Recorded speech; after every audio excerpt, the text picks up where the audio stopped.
경기 침체 중에 부동산 가치는 오를 수 있나요? 있긴 있죠. 대표적인 예시가 코로나. 근데 이 코로나는 굉장히 특이사항입니다. 요거를 상수로 깔고 들어가면 안 된다. 이렇게 보시면 되겠고, 그 다음에 고금리 저성장에 익숙해져서 부동산은 큰 영향이 없다. 누구예요?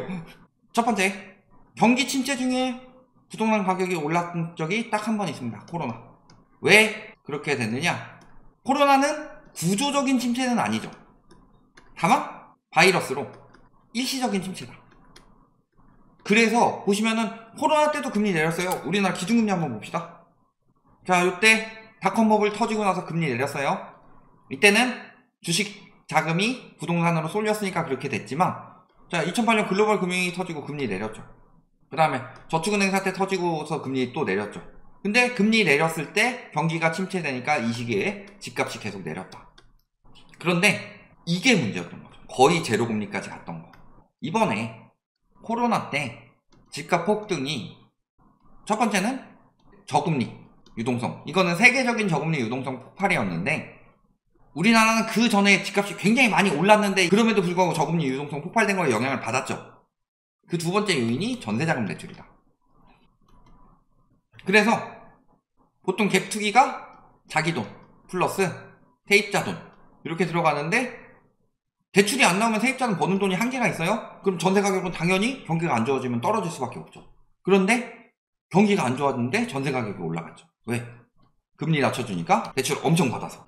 재건축 같은 경우는요, 내가 이거 재건축 사례를 이야기를 했는데도 와가지고 헛소리 찍찍 짓거리는 인간들이 있는데, 재건축 같은 경우는 전세금이 굉장히 낮기 때문에 전세에다가 근저당 껴가지고 자기 돈 주고 사는 거죠. 그런데 요 전세도 세입자가 전세자금 대출에다가 자기 돈 껴가지고 대출 받죠. 그러니까 전세자금 대출, 그 다음에 전세라는 사적 대출, 그 다음에 근저당이라는 은행 대출, 요까지 해가지고 한 집에 3개의 대출 유동성이 들어가면서, 그러면 금리 떨어지면은 영향은 3배를 받겠죠. 그러니까 재건축 가격이 폭등을 했던 거예요. 거기에 재건축 규제 우르르 박근혜 정부 말미에 풀어줬고. 그러니까 원래는 경기 침체 중에 부동산 가치는 떨어집니다. 그 이유는 당연히 여력 때문이죠. 그러니까 우리 고금리 저성장에 익숙합니다. 그러면 2022년에 왜 떨어졌어요? 고금리 저성장 2022년 어마어마했는데, 아, 그때는 익숙하지 않아서 그랬고 2023년은 익숙합니다. 2023년이 무슨 고금리예요? 보시면 알겠지만 10월에 고점 찍고요, 정부에서 눌러가지고 금리 낮췄죠. 기준금리 올라가는 상황에서 금리 계속 떨어졌죠. 지금 저점 찍고 정부는 금리를 누르는 규제를 계속 하고 있어요. 그런데 시장이 반응하면서 올라가는 거죠. 이게 무슨 고금리예요? 요때 생각을 해봐라. 이렇게 올라갔던 때가 있었는데 금리를 눌러 놓으니까 고금리 익숙한 게 아니라 피한 거지. 그러니까 열탕에 집어넣었다가 온탕에 집어넣으면 일단은 덜 뜨겁죠. 덜 뜨거운데 이걸 가지고 이제 냉탕 들어간 것처럼 이야기하는 거는 말이 안 되는 소리다. 모기장 가보시면 알 거예요. 열탕 들어갔다가 온탕 들어가면 덜 뜨거운 거, 그냥 온탕 바로 들어가는 것보다 그 정도의 느낌인 거고. 그러면은 고금리 저성장이 뜻하는 바가 뭐냐? 고금리가 뜻하는 바는 대출이 줄어든다는 소리예요. 우리나라가 디레버리징이 지금 똑바로 안 되도록 정부에서 특례 보금자리론이니 50년 주담대니 이런 거 해가지고 가계대출을 늘려서 문제가 됐던 건데, 실질적으로는 금리가 올라가면 대출이 감소하는 게 팩트다. 원래 그렇다. 근데 그걸 안 하고 있어서 문제인 거다. 근데 안 하고 있는데 지금 이거 다 막아버렸죠. 그러면 어떻게 되겠어요? 그 다음에 저성장은 뭐예요? 저성장이 나타나는 것 자체가 소득 감소예요. 생각해봅시다. 우리나라 지금 내년에 위대하신 추경호 총리님께서 내년에 세계보다 높은 경제성장률이 2.2%가 나온다. IMF에서 그렇게 이야기를 했다. 우리나라는 굉장히 긍정적인 신호다. 2.2%가 긍정적인 신호예요? 물가는? 물가 2, 3%대라고 하고 있는데 2%대에서 저점 찍고 지금 다시 3%대로 올라갔죠. 근데 요 저점 찍을 수 있었던 계기가 뭐예요? 유가가 떨어지면서 기저효과죠. 근데 이 기저효과가 사라지고 있다. 중동 전쟁이 문제가 아니에요. 그 전에 유가가 이미 올라가고 있었다. 바닥찍고. 그러니까 8월, 9월에 다시 3%대가 나온 이유는 유가가 상승하고 있는데, 그 전에 22년 8월, 9월에는 유가가 떨어졌기 때문이에요. 즉 유가는 더 올라갈 거고. 어떻게 근데 물가가 잡힌다는 이야기를 10월부터는 잡힐 거고 11월부터는 잡힐 거고, 그 발표를 한다는 소리는 무슨 소리예요?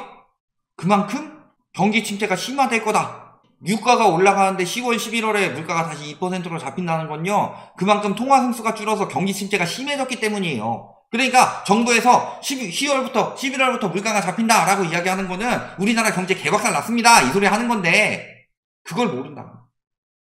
그러니까 늘 말씀드린 게, 저는 윤석열 정부 혹은 추경호 총리가 가끔 이야기를 하죠. 상저하고 전봉은 맞다. 다만 경제가 아니라 금리랑 물가만 상저하고 할 것이다. 그리고 그 말 그대로 이루어지고 있죠. 그러면은 부동산에 큰 영향이 없다가 말이 안 되는 소리인 게, 익숙해졌으면요 이렇게 팔려고 안 달라지 않는다. 말씀드렸지만 요 시기 때 여기를 중심으로 한 42,000건 정도죠. 42,000건 정도를 중심으로 위아래로 왔다 갔다 위아래 위아래 하고 있는데 22년 되면서 계속 늘었죠. 정부에서 금리 눌러주니까 열심히 줄였지만 그 다음에 집값이 올라간다고 해도 열심히 다시 매물 늘리고 있죠. 왜? 이 시기에 팔려고 하는 사람들이 늘어난 거니까. 곧 떨어질 거라고 생각하니까 파는 거죠. 지금 보시면은 예전에 집값 올라간다고 했을 땐 증여도 많이 늘었어요. 그런데 요즘에는 집값 올라간다고 이난리 칠 때도 증여 하나도 안 하고 다 매물로 내놓고 팔려고 하고 있어요. 올라갈 건데 왜 팔아요? 왜 팔려고 저렇게 계속 내놓고 있어요? 상저하고 하나 또 생겼죠. 아파트 매물 상저하고 지금 75,000건 4,000건 이렇게 달하는데 월요일이니까 좀 떨어진 거예요. 서울만 그러냐?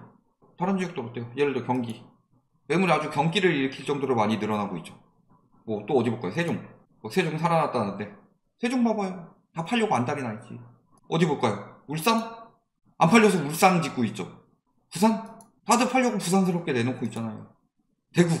대구 뭐 살아난다. 어따 대고 그런 소리를 해요. 광주 엄청 늘었죠. 광주에 잔뜩 담아다가 팔고 있다. 인천 11,000개에서 지금 31,000개예요.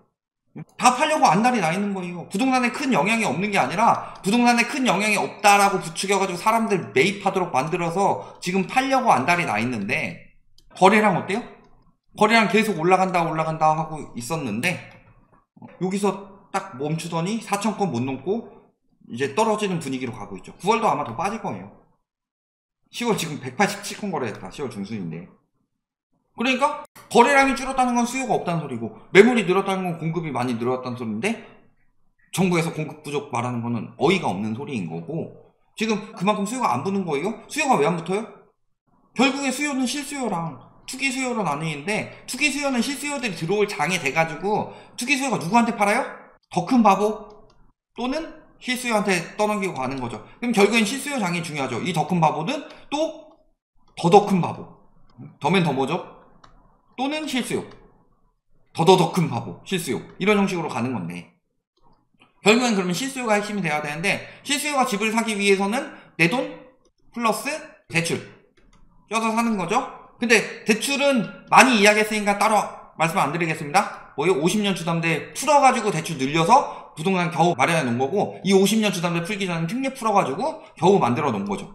그러니까 대출은 앞으로 줄어들 수밖에 없어요. 내 돈 버는 게 늘어날 수 있느냐, 이 부분을 봐야 되는데, 가계 흑자액이 14% 감소했어요. 가계 흑자액이 뭐예요? 소득에서 소비지출, 비소비지출 빼고서 남는 돈. 그럼 예전에는 100만원 저금할 수 있었으면 지금 86만원밖에 저금을 못해요. 돈 모으기 더 힘들어졌다는 소리죠. 내 돈을 어떻게 모으냐, 근데 내 돈이 어떻게 늘어나냐. 그러면 결국에는 수요라는 거 자체가 자꾸 상승론자들이 맨날 심리만 이야기해요. 왜? 심리는 자기들이 자극할 수 있거든. 사람들이 사고 싶고 부자가 되고 싶고 일확천금을 갖고 싶고 이런 심리를 자극할 수 있고, 그 전에 코로나라는 사태 때문에 포모 증후군이 터져서 사람들이 그게 굉장히 마음이 커졌기 때문에 심리 자극하기는 굉장히 좋거든요. 그래가지고 가장 많이 하는 말이 뭐예요? 강남 수요는 전국에 있는 사람들이 강남 수요다. 그것만큼 개소리가 없어요. 강남 수요는요, 강남의 그 집값을 마련 가능한 사람들이 강남 수요입니다. 근데 그 마련 가능한 사람들이 아까 보셨지만 서울 매물 늘어날 때 강남 서초도 다 늘어났어요. 그러면은 그렇게 늘어나고 있다는 소리는요, 그 매물을 감당을 못해서 팔고 싶은 수요는 늘어나고 살 수 있는 수요는 줄어든다는 소리예요.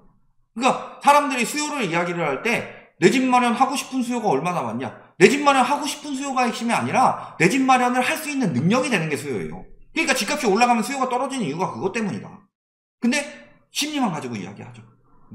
사람들이 익숙해져서, 그러니까 이 와중에서 사려고 할 것이고 이 와중에서 팔려고 할 것이다. 살 돈이 없어요. 살 돈이 없고 사는 사람들은 점점 더 버틸 수 있는 여력이 떨어지는데 근데도 버틴다라고 말하는 것 자체가 경제에 대해서 기억자도 모르는 인간들이 이야기를 하는 거다. 그런 사람들이 무슨 전문가라고 이야기를 떠버리고 있고 그런 이야기를 하는 것 자체가요. 우리나라 시장이 지금 사람들의 심리가 그거에 넘어가는 것 자체가 얼마나 지금 미쳐 돌아가고 있고 그러니까 사기꾼들이 득세해가지고 돈 벌기 딱 좋은 세상이었다. 그러니까 아직도 그 사기꾼들은 당하고 있다. 당해가지고 후기까지 올려가지고 아 나 이 사람 말 듣고서 건물 늘려가지고 나는 버는 돈 없고 나가는 돈만 늘어났는데 저 사람은 내 수업료 500, 400, 500씩 받아가지고 엄청 잘 처먹고 잘 살고 있다 이런 후기 올려도 아이 그건 네가 못해서 그런 거지 이딴 소리는 하고 있고 누카력 소리나 하고 있고 속지 마세요. 결국에 중요한 거는 핵심 딱 한 가지만 생각하시면 돼요. 수요는 사고 싶은 사람이 수요가 아니라 살 여력이 되는 사람이 수요다. 페라리 타고 싶은 사람은 어마어마하게 많은데 페라리에서 수요로 보는 사람들은 그만큼 자산가들만 보는 거예요. 그게 답이다.